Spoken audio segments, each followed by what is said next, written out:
Ini cuitan Elon Musk, nggak lama setelah doi akuisisi Twitter seharga 44 miliar US dollar dan sah jadi orang nomor 1 di perusahaan tersebut. Sehari sebelumnya, ia sepakati pembelian itu sambil bawa wastafel ke kantor pusat Twitter dan bikin tweet kayak begini. Dalam kesempatan lain, ia utarakan alasan kenapa beli Twitter. Katanya, ia ingin bikin Twitter sebagai ruang kebebasan.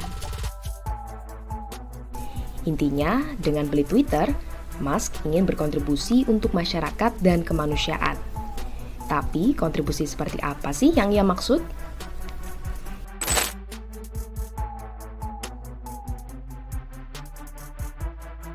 Ini Pretoria, salah satu kota besar di Afrika Selatan.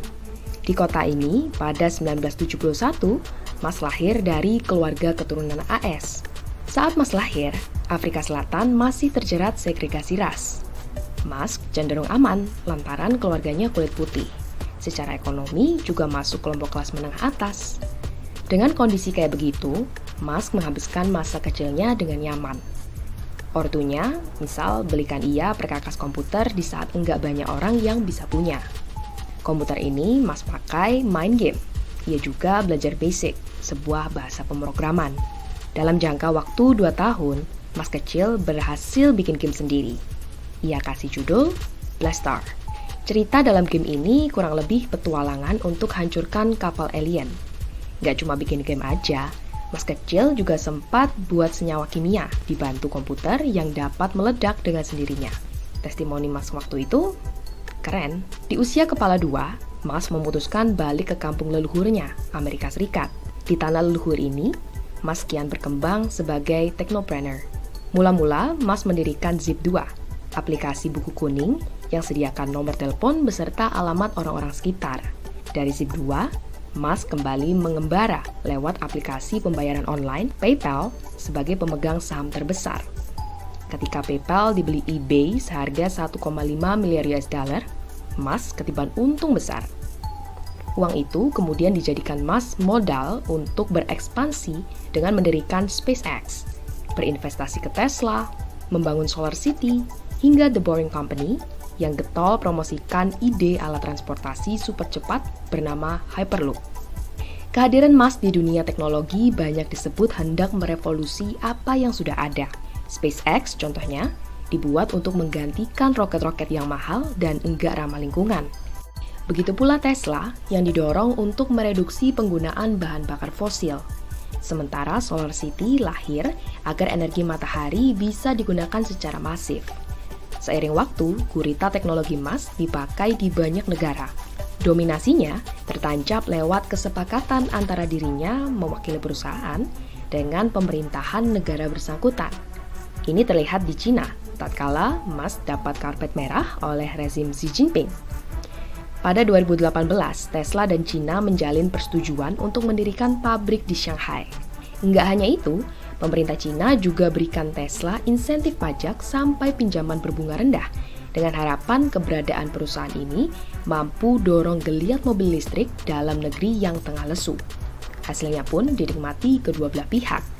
Cina mendapat benefit dengan bergairahnya pasar mobil listrik dalam negeri, sedangkan Tesla peroleh cuan yang cukup signifikan untuk tingkatkan pendapatan secara keseluruhan di tingkat global. Di titik inilah, power Musk juga turut melonjak. Ia makin ceplas-ceplos merespon berbagai isu yang enggak jarang melampaui perkara teknologi. Enggak seperti konglomerat teknologi seperti Mark Zuckerberg, Jeff Bezos, atau Bill Gates yang irit bicara dan lebih banyak tampil di depan publik sebagai filantropis. Musk nggak ragu untuk keluarkan ide atau gagasan yang cenderung frontal dan berpotensi ngacak-ngacak geopolitik global. Misalnya nih, ia ajak Rusia dan Ukraina berdamai, asalkan Ukraina kasih sebagian wilayahnya untuk Putin. Atau konflik Cina dan Taiwan dapat teratasi selama wilayah Taiwan dikuasai secara parsial oleh Cina. Kalau kurang, lihat betapa kompleksnya urusan Starlink dengan beberapa negara yang terlibat konflik. Starlink sederhananya adalah teknologi internet yang bisa jangkau daerah terpencil.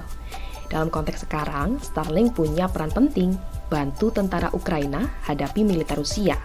Jaringan internet yang disediakan Starlink buat Ukraina dapat amunisi untuk antisipasi pola-pola yang diperintahkan Moskow. Meski begitu, dukungan ini seperti menyusut setelah Musk dikabarkan ngobrol sama Vladimir Putin. Salah satu laporan bilang bahwa Starlink jadi nggak bekerja maksimal buntut dari obrolan tersebut. Musk pernah bilang bahwa pendanaan Starlink ke Ukraina adalah cuma-cuma. Namun, laporan The New York Times menegaskan bahwa pendanaan Starlink itu berasal dari patungan Amerika Serikat dan Polandia. Keberadaan Starlink dalam pusaran konflik memperlihatkan seberapa jauh jangkauan Musk dalam keterlibatan maupun alih pengaruh kepada negara-negara yang ada. Analis menyatakan bahwa Starlink adalah senjata politik Musk, dan hal itu bikin beberapa negara mulai khawatir. Amerika Serikat jadi contoh mutakhir. Pemerintahan Joe Biden meyakini bahwa pengaruh Musk kian besar dan ia lebih susah diatur. Amerika Serikat ingin berjarak dengan Musk, tapi sadar mereka cukup bergantung padanya, terutama dalam aspek teknologi dan misi luar angkasa di mana Musk lewat SpaceX telah menggelontorkan banyak duit untuk hasilkan kontrak-kontrak prestisius. Sekarang, medan pertarungan Musk berpindah ke Twitter. Setelah berhasil beli perusahaan ini, ia langsung gerak cepat dengan sejumlah kebijakan yang sayangnya lebih banyak memantik kontroversi seperti PHK massal.